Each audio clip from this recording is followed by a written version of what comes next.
అగ్ర హీరోలు ఎవరు మాట్లాడితే ఎవరి మీద ఎవరు ఏం మాట్లాడతారో అన్న టోన్లో తయారైన పరిస్థితి. At least we have to appreciate Malayalam ఇండస్ట్రీలో సురేష్ గోపి మాట్లాడారు, మమ్ముట్టి మాట్లాడారు, మోహన్ లాల్ మాట్లాడారు, అండ్ తమిళ ఇండస్ట్రీకి వచ్చేప్పటికి చాలామంది మాట్లాడారు. రజనీకాంత్ గారు ఏదో ఒకటి ముందర రెస్పాండ్ అయ్యారు.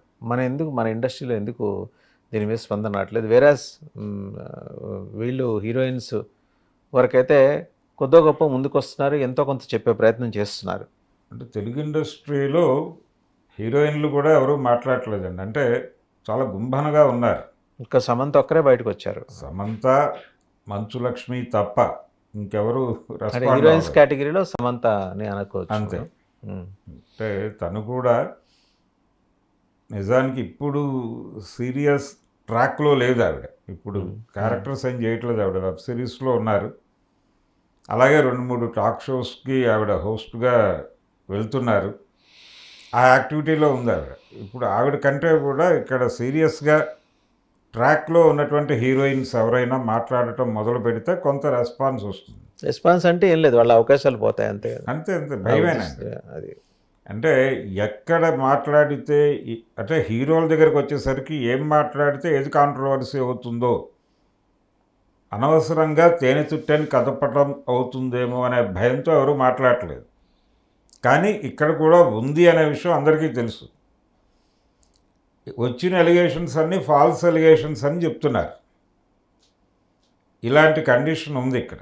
కాబట్టి ఈ వ్యవస్థ ఏర్పాటు పట్ల కూడా వాళ్ళకి సదభిప్రాయాలు లేవు. ఆ ఉద్దేశంతోనే వాళ్ళు కమిటీ రిపోర్టు పక్కన పెట్టేశారు. అన్నీ వచ్చి ఏదో చెప్తున్నారు, అబద్ధాలు చెప్తున్నారు, అంటే ప్రూవ్ చేయలేకపోతున్నారు, సాక్ష్యాధారాలు లేవు, ఇలా మాట్లాడాడు ఆయన రామ్మోహన్ రావు గారు. ఇది సాక్ష్యాధారాలు ఎలా చూపిస్తారు, దానికి సంబంధించిన టెక్నికల్ ఇబ్బందులు వాళ్ళకు ఉంటాయి. లేదు సీసీ కెమెరా ఫుటేజ్ తీయటానికి అవకాశం లేని ఏరియాలోనే వాళ్ళు హెరాస్మెంట్ జరుగుతుంది. ఇవన్నీ పట్టించుకుని అవతల వాళ్ళని పిలిచి మాట్లాడారా లేదా అన్నది చూడాలి. అది జరగాలి. కంప్లైంట్స్ అయితే వచ్చినాయి, నివేదికలు సిద్ధం చేశారు వీళ్ళు. కానీ అది కోర్టుకి వెళ్ళలేదు, అలాగే మినిస్ట్రీకి కూడా వెళ్ళలేదు. ఇక్కడ సినిమాటోగ్రఫీ శాఖ పట్టించుకోవాలి, దీన్ని పట్టించుకుని. ఎందుకంటే సినిమా టికెట్లు పెంపు కోసం ఎంత బాధ్యతగా వ్యవహరిస్తున్నారు, అలాగే థియేటర్ల మెయింటెనెన్స్ వ్యవహారాల గురించి అంత సీరియస్గా పట్టించుకుంటున్నారు. సినిమా పరిశ్రమలో ఉన్న కార్మికులు వాళ్ళ పరిస్థితులు కూడా పట్టించుకోవాల్సిన అవసరం ఉండాలి. వాళ్ళ బాధ్యత అది. అందుకని ఇమ్మీడియట్గా కేంద్ర స్థాయిలోనూ రాష్ట్రాల స్థాయిలోనూ సినిమా పరిశ్రమ ఎక్కడెక్కడ యాక్టివ్గా ఉందో అక్కడక్కడ వీళ్ళందరినీ కలిపి ఢిల్లీలో ఒక సమావేశం పెట్టచ్చు.